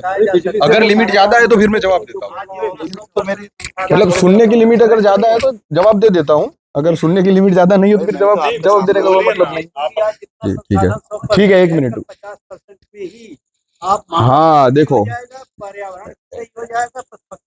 देखो आज जो भी रिसर्च, आदमी की इच्छा है जितनी पूरी है ना, जो इच्छा करेगा वो उसकी वो चाहिए। सुनो एक मिनट, हर एक आदमी हेलीकॉप्टर में चलना चाहेगा, हर एक आदमी को गाड़ी चाहिए, उसकी व्यवस्था है। कहाँ से प्रकृति में व्यवस्था मैं एक्सप्लेन करता हूँ। आप पहले 100-200 लोगों का ऐसा है जो इस विचार से सहमत है। आप नहीं है क्या? एक मिनट सुन तो लो, एक मिनट सुन लो, जो इस विचार से सहमत है, पहले ऐसे कुछ 1-2 मॉडल तो बना दो भाई ये देश का मॉडल है, तो जब देश में आएगा तब तक वेट जी। वो तो गांधी जी ने भी कहा था कि जब एक आदमी नहीं पलटेगा पूरा देश पलटेगा, वो तो फिर देश की सभी कहती है बात, पर मैं कह रहा हूँ कि रिसोर्स वाली नहीं, वेट होता ही नहीं। मैं जवाब दे दूं। मैं अगर जवाब आप दे दूं? लोग विचार से तैयार दे दूं? करें लोगों को ठीक है। तो वो लोग उसने जीना शुरू अच्छा, करें आपस में, भैया उसको देख सर के फिर लोग प्रेरित सर होंगे। सर सर हाँ। वो बात का पूरा बाद में देखेंगे, अभी हाँ। मैं रिसोर्स का समझा देता हूँ। रिसोर्स क्या होता है? हाँ। प्रकृति का जो इम्बैलेंस हुआ है, हाँ। जो भी, उसका कारण ये है हाँ। कि अतिशयोक्ति रूप में सारे रिसोर्स का यूज हो रहा है, हाँ। और कुछ लिमिटेड रिसोर्स है जो फिर से पैदा हो नहीं सकते, जैसे कोयला है, ऑयल है, क्रूड ऑयल मतलब नेचुरल गैस है, ये सारी चीजें पैदा हो नहीं सकती। लेकिन उसके ही दूसरे छोर में रिन्यूएबल एनर्जी है, परमाणु की जो चीजें है वो अभी खोजी जा रही है, इलेक्ट्रिसिटी है, तो ऑल्टरनेटिव तो साथ में है, दो चीजें। अब सवाल ये आता है कि जो चीजें लिमिटेड है उसका यूज कैसे हो, या जैसे मान लो धातु है बहुत सारी, अब ये मेटल पे मेटल निकाल रहे हैं, मेटल भी एक टाइम के लिए अगर मानो रिसाइकल नहीं हुआ तो इश्यू होगा। तो प्रकृति के जो भी रिसोर्स है उसमें सबसे बड़ी दिक्कत है रिसाइकलिंग की, और रिसाइकलिंग की इश्यू क्यों आ रही है इसको थोड़ा समझ लेते हैं कि आज प्रकृति क्यों इतनी खराब हो रखी है। जैसे मान लो एक आदमी बाजार में गया, उसको एक चेयर चाहिए, कुर्सी चाहिए, रिसोर्स ही है। अब उसकी जेब में 200 रुपये है, स्वाभाविक रूप से वो 200 रुपये वाली ही चेयर खरीद पाएगा। अब वो बनाने वाले को भी पता है और लेने वाले को भी पता है कि 6 महीने में ये खराब हो जाएगी या टूट जाएगी, लेकिन वो मजबूर है लो क्वालिटी के संसाधनों को खरीदने के लिए, और क्योंकि लो क्वालिटी के संसाधनों की मांग हो रही है इस वजह से कंपनियां भी बनाने को मजबूर। ये इकोनॉमिकल मॉडल के तहत ये चल रहा है। और जो संसाधन खराब हो जाते हैं, जैसे चेयर टूट गई, अब ये उसको बेचने की कोशिश करेगा, तो अगर वो छोटे दाम में चली जाए तब तो ठीक है, अगर वो नहीं बेचा और कूड़े कचरे में गई तो उसको रिसाइकल करने का खर्च इतना है कि वो नहीं कर पाते रिसोर्स। दूसरा है कि ज्यादातर जो भूमि है वो मनुष्य ने ज्यादा से ज्यादा ग्रहण की हुई है, भूमि ग्रहण कर दिया है ज्यादा से ज्यादा, इसमें काफी चीजें अनयूज्ड है, फिर भी हम उसको कंट्रोल करके बैठे हुए हैं। वहां पे जो नई सिस्टम है उसके अंदर सबसे पहला पॉइंट है रिसाइकलिंग का। आपको जो भी चीज मंगवानी हो, इसके सामने आपकी जो भी चीज टूटी फूटी है उसको सबमिट कराना है। नगर में ही ये व्यवस्था है, जैसे बीच में मॉल है, आप कुछ भी खरीदने गए तो आपको आपके घर के आगे ही एक बॉक्स रहेगा, भाई कोई भी चीज रिसाइकल्ड वाली है वो वहां पे रख देना, खत्म। दूसरा सबसे बड़ा व्यय हो रहा है वो है भोजन में। प्रकृति का सबसे ज्यादा से ज्यादा अनाज है वो मंडियों में सड़ता है, जो नहीं बिकता है वो शाम को सड़ जाता है। अनाज ज्यादातर गोडाउन में भी सड़ जाता है, खराब हो जाता है क्योंकि उसकी स्टोर करने की व्यवस्था नहीं है। दारू बंद, बाद में दारू के अलावा भी दूसरी चीज है ना, उसके ऊपर भी फोकस करो। तो अभी सर वो उस चीज को कैसे बचाया जाए। तीसरा ये है कि जो रिसोर्स हम यूज करते हैं, जैसे ह्यूमन रिसोर्स यूज करते हैं, अगर घर की बात करें तो जैसे 5 लोगों के बीच में एक महिला सवेरे और शाम दोनों टाइम 2.5 घंटे खाने, सिर्फ 4 लोगों को खाना बनाने के लिए बिजी रहती है। वहां पे जो नगरीय सिस्टम है उसका मॉडल ऐसा है कि वहां पे 20 माल की सीधी बिल्डिंग रहेगी, 20 फ्लोर की बिल्डिंग रहेगी, उसमें किचन नहीं होगा, वो नगर के बीच में ही कॉमन किचन है। अब आप एक घर के अंदर एक रसोई घर किचन होता है, तो किचन के अंदर आप कितने स्टील का सामान, अब घर के अंदर मेहमान आते हैं तो 25 तो थालियां रखनी पड़ती है, क्योंकि पूरे साल वो अनयूज्ड रहता है। इस तरह से प्रकृति से ज्यादा संसाधन हम पैदा कर करके और पर्सनल स्टोरेज करने के चक्कर में इकट्ठे कर रहे हैं, जबकि यही चीज कॉमन में आ जाती है तो 20-30% रिसोर्सेस में ही सारी रिसाइकल और यूज्ड हो जाती है। जैसे कि पर्सनल आप गाड़ी खरीदने जाओगे तो आपको कितनी गाड़ियां लेनी पड़ेगी, लेकिन कॉमन रूप में अभी ओला उबर चलती है, तो ये 24/7 उस रिसोर्स का यूज भी हो रहा है, उस व्यक्ति का भी यूज हो रहा है, और प्रकृति पे वो बोझ भी नहीं बन रहा है। इस तरह से ज्यादा चीजें वहां पे कॉमन होगी, किसी की पर्सनल प्रॉपर्टी नहीं होगी वहां पे। इस वजह से क्या होगा कि जो भी चीजें हैं वो 100% यूज में होगी, अच्छी क्वालिटी की बनेगी वहां पे, क्योंकि अब तो वो वाली चीज है नहीं है कि भाई अब 200 रुपये वाली ही कुर्सी बनानी पड़ेगी, वहां पे 5,000 वाली अच्छी क्वालिटी की कुर्सी बनेगी, लंबे समय तक टिकेगी वो। तो टिकाऊ चीजें बनेगी, और जो चीजें टिकाऊ नहीं है उसमें कोई भी गड़बड़ है तो उसके रेटिंग के अनुसार उसमें अपडेशन भी होता रहेगा, और वो जो प्रक्रिया है वो प्रक्रिया बहुत अच्छे से चलेगी। क्योंकि अभी तो क्या हो रखा है कि ह्यूमन रिसोर्स भी कम है, अगर रिसाइकल करने जाओ, इकट्ठा करने जाओ, आदमी बेचारा सवेरे 7 बजे अपने घर से निकलता है, रात को 12 बजे घर पे आता है। बच्चे की क्या हालत है, थाली में क्या भोजन है ये भी इसको ठीक से दिखता नहीं है, इतने स्ट्रेस में है। वहां पे वो स्ट्रेस नहीं है, वहां पे ना कमाई का स्ट्रेस है ना काम करने का स्ट्रेस है। तो कहने का मतलब ये है कि भोजन अब देखो, आप 5,000 लोगों के बीच में, मतलब 1,000 कुटुंब के बीच में 1,000 महिलाएं रिजर्व है। वही 5,000 लोगों का खाना समूह लग्न में या कोई अच्छे समूह के प्रोग्राम में कितने लोग बना लेते हैं? 10-15 लोग बना लेते हैं। अच्छे रेस्टोरेंट में जाओ आप, 15-20 लोग अच्छे से बना लेते हैं, परोस भी लेते हैं। अच्छी मशीन लगा दो तो अलग से ह्यूमन को रोटी बनाने की भी जरूरत नहीं। कॉमन में जब कोई भी चीज होने लगती है, ईश्वर करे तो ये हो ही रही है। आप बोल रहे थे ना मॉडल का, मैं आपको मॉडल का जवाब देता हूँ। मॉडल कहाँ पे?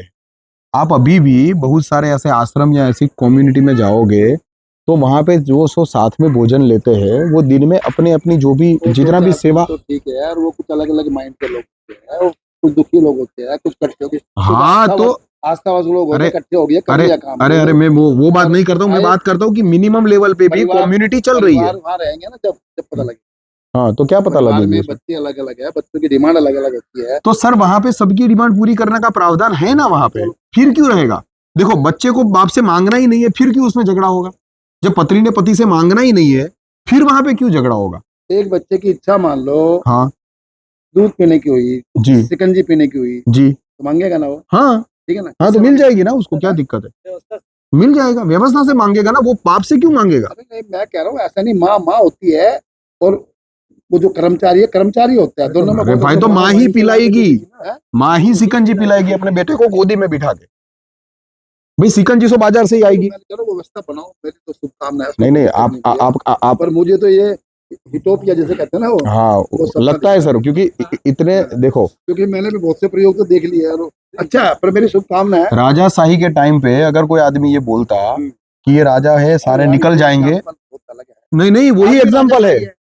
आज भी राजा अरे तो वो वाली तो नहीं है ना, वो वाली तो नहीं है ना कि मैं अपने बेटे को राजा बनाऊंगा, वो वाली तो नहीं है, बिल्कुल नहीं है बदल गया वो। रूप।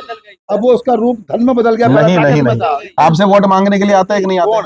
वो राजा नाटक है आते थे, सब, राजा आते वो थे। नाटक है सब। अरे नाटक क्यों भाई, आप ही देते हो, अरे वही नहीं कलेक्ट देते, होते हैं। हम तो नहीं देते। हम तो हाँ तो आप नहीं देते तो आप राजाशाही में जी रहे हो, बाकी दूसरे लोग लोकशाही में। अभी किसका बेटा प्रधानमंत्री बनता है वो बताओ? किसका किसका बेटा प्रधानमंत्री? अभी अभी राहुल गांधी बन रहा है क्या? बन सकता है क्या? प्रधानमंत्री बनता है? देखो। सुनो सुनो, मैं तब तो वो तो बिजनेस है भाई, अरे वो कोई राजा कॉर्पोरेट थोड़ी का हो बेटा गया। प्रधानमंत्री बनता है, जिसको चाहते हैं उसको प्रधानमंत्री चुनते हैं और वही बनता है। जनता क्या करती है? अरे देखो। आप वोट आप देते हो, अरे वोट तो उनमें है ना टेक्निक लेने की, ले लेते दे हैं तो वोट। आप रहे हो ना। पहले तो तो ऐसे ही मूर्ख बन के होते हैं। पहले तो उसमें बिना क्या वोट, फर्क पड़ता है? पहले तो बिना वोट के ही बनते थे। ऐसा नहीं, देखो उसमें कुछ चीजें अच्छाई भी थी, कुछ आज के लोकतंत्र में क्या है, लग रहा है आपको लोकतंत्र है, अब इसका क्या पर करें? सुनो ना तो आप अपना प्रतिनिधि चुनते, सुन लो मेरी नहीं बात। तो मतलब फिर से राजा ले आए अरे राजा नहीं कह रहा मैं आपको, मैं कह रहा हूँ ना तो आप अपना प्रतिनिधि या चुनते। फिर से कबीलाई अरे सुन तो लो, आप भ्रम में मत हो ना। सरदार ले आए? ना तो आप अपना प्रतिनिधि चुनते, क्योंकि जो खड़ा होता है ना प्रतिनिधि, वो पार्टी का होता है।